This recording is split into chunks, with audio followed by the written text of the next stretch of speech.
दोस्तों, हम अपनी जिंदगी में जो भी काम करते हैं, फिर चाहे वह सही हो या गलत, उसका असर किसी न किसी तरह हमारी जिंदगी में होता है। हमारे कर्मों का जो असर हमारी जिंदगी में होता है, उसे ही हम कर्मों का फल कहते हैं। आप अक्सर यह सुनते ही होंगे कि किसी व्यक्ति के साथ अचानक कुछ बहुत अच्छा हो गया या किसी के साथ कुछ बहुत बुरा हो गया।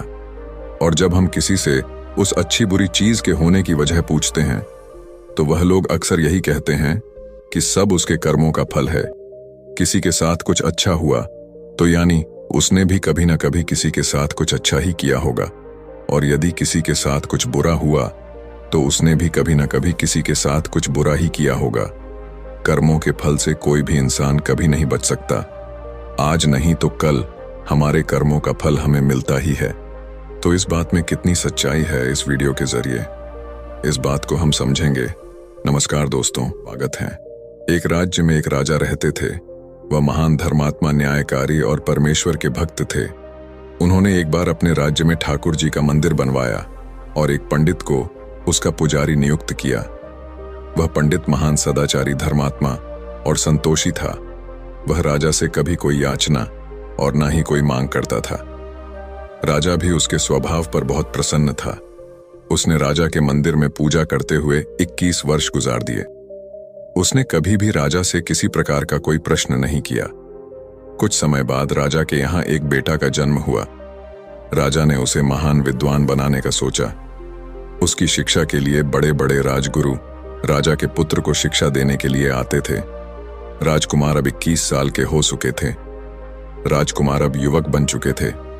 राजा ने अपने बेटे के बड़े होने पर उसकी शादी एक सुंदर राजकन्या के साथ करा दी।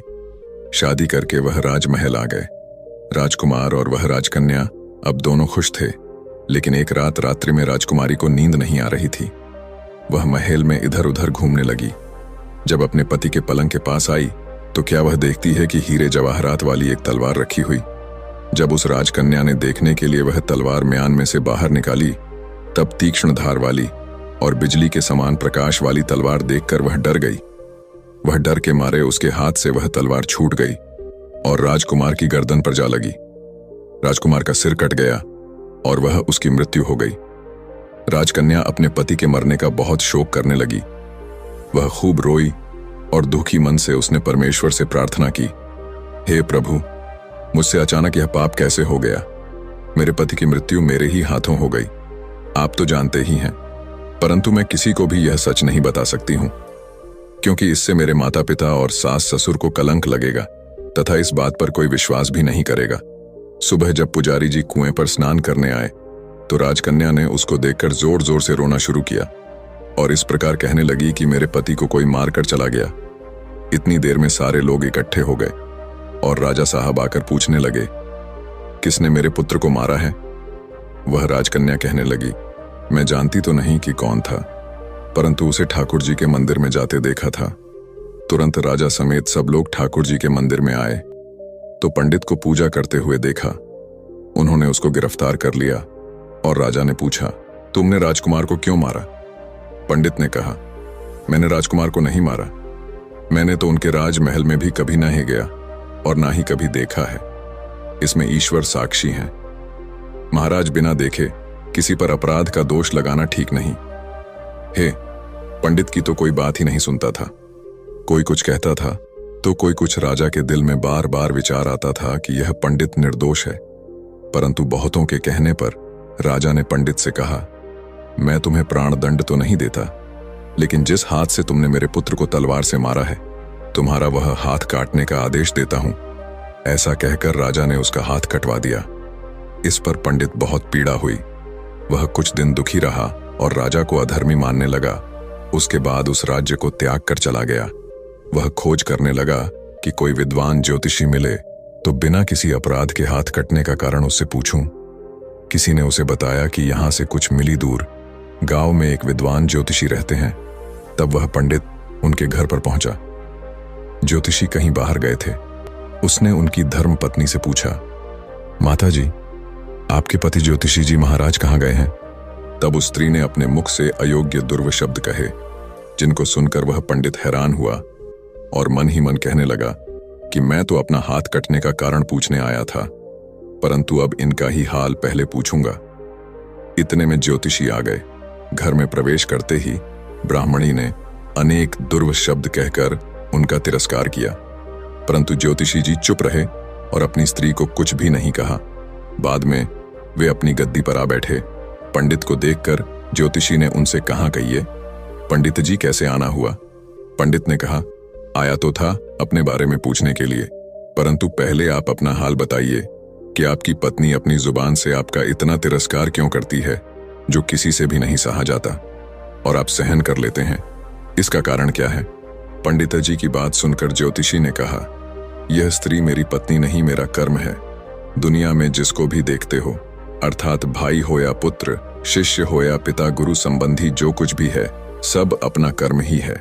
यह स्त्री नहीं, मेरा किया हुआ कर्म ही है, और यह भोगे बिना कटेगा नहीं अपना किया हुआ। जो भी कुछ शुभ अशुभ कर्म है वही भोगना होता है। बिना भोगे तो सभी जन्मों के गुजरने पर भी कर्म नहीं टल सकता। इसलिए मैं अपने कर्म खुशी से भोग रहा हूं और अपनी पत्नी की शिकायत भी नहीं करता, ताकि आगे इस कर्म का फल भोगना बाकी ना रहे। पंडित ने पूछा, महाराज आपने क्या कर्म किया था? ज्योतिषी ने कहा, सुनिए, पूर्व जन्म में मैं एक कुआं था और मेरी पत्नी एक हिरणी थी, और मेरा स्वभाव बहुत दुष्ट था। इसलिए वह जब भी वह जंगल में घास खाने जाती थी, तब मैं इसके शरीर पर चोंच मारकर इसे दुखी करता था।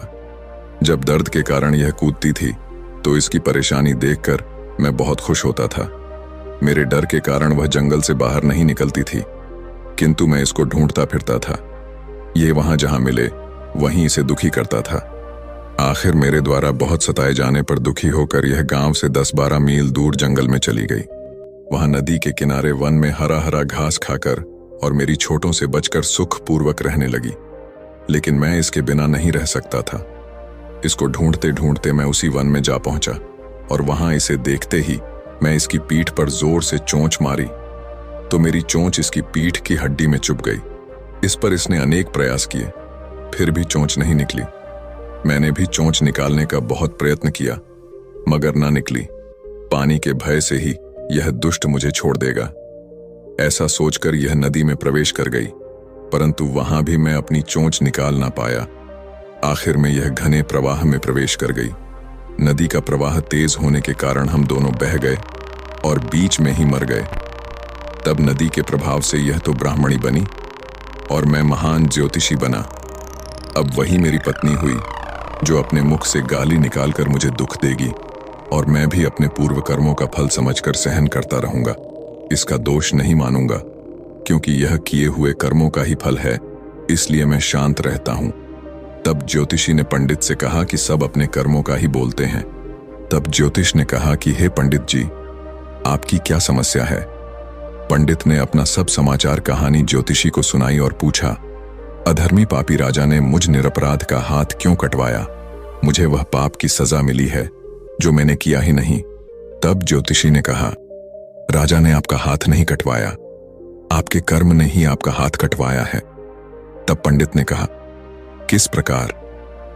तब ज्योतिषी महाराज ने बताया कि पूर्व जन्म में आप एक तपस्वी थे और राजकन्या एक गाय थी तथा राजकुमार कसाई था। वह कसाई जब गाय को मारने लगा, तब गाय बेचारी जान बचाकर तपस्वी के सामने से जंगल में भाग गई। पीछे से कसाई आया और तपस्वी पूछा कि इधर कोई गाय आई थी क्या? तपस्वी ने प्रण कर रखा था कि झूठ नहीं बोलूंगा। अतः जिस तरफ गांव गई थी उस तरफ तपस्वी ने हाथ से इशारा किया तो कसाई ने जाकर गांव को मार डाला। नदी के किनारे वह उसको ले जा रहा था। इतने में ही उस जंगल से शेर आया। गाय और कसाई दोनों को खाकर गंगा जी के किनारे ही उनकी हड्डियां उसमें बह गईं। गंगा जी के प्रताप से कसाई को राजकुमार और गाय को राजकन्या का जन्म मिला, एवं पूर्व जन्म के किए हुए उस कर्म ने एक रात्रि के लिए उन दोनों को इकट्ठा किया, क्योंकि कसाई ने गाय को एक सरिये से मारा था। इसी कारण राजकन्या के हाथों अचानक तलवार गिरने से राजकुमार का सिर कट गया और वह मर गया। इस तरह अपना फल देकर कर्म निवृत्त हो गया। ज्योतिषी ने कहा, पंडित जी से कहा, तुमने जो हाथ का इशारा रूप कर्म किया था, उस पाप का कर्म ने तुम्हारा हाथ कटवा दिया है। इसमें तुम्हारा ही दोष है, किसी अन्य का नहीं। ऐसा निश्चय कर सुखपूर्वक रहो। कर्मफल का भोग टलता नहीं। कितना सहज है यदि हम इस कर्म सिद्धांत को मान लें और जान लें तो हम दुखी नहीं होंगे, बल्कि अपने चित्त की समता बनाए रखने में सफल होंगे। दोस्तों, आपने आज के इस वीडियो से क्या सीखा वह मुझे आप कमेंट में बता सकते हैं। इसी के साथ में उम्मीद है कि आपको आज की वीडियो पसंद आई होगी, तो इस वीडियो को उस इंसान को शेयर करें जिससे यह कहानी सुनने की जरूरत है।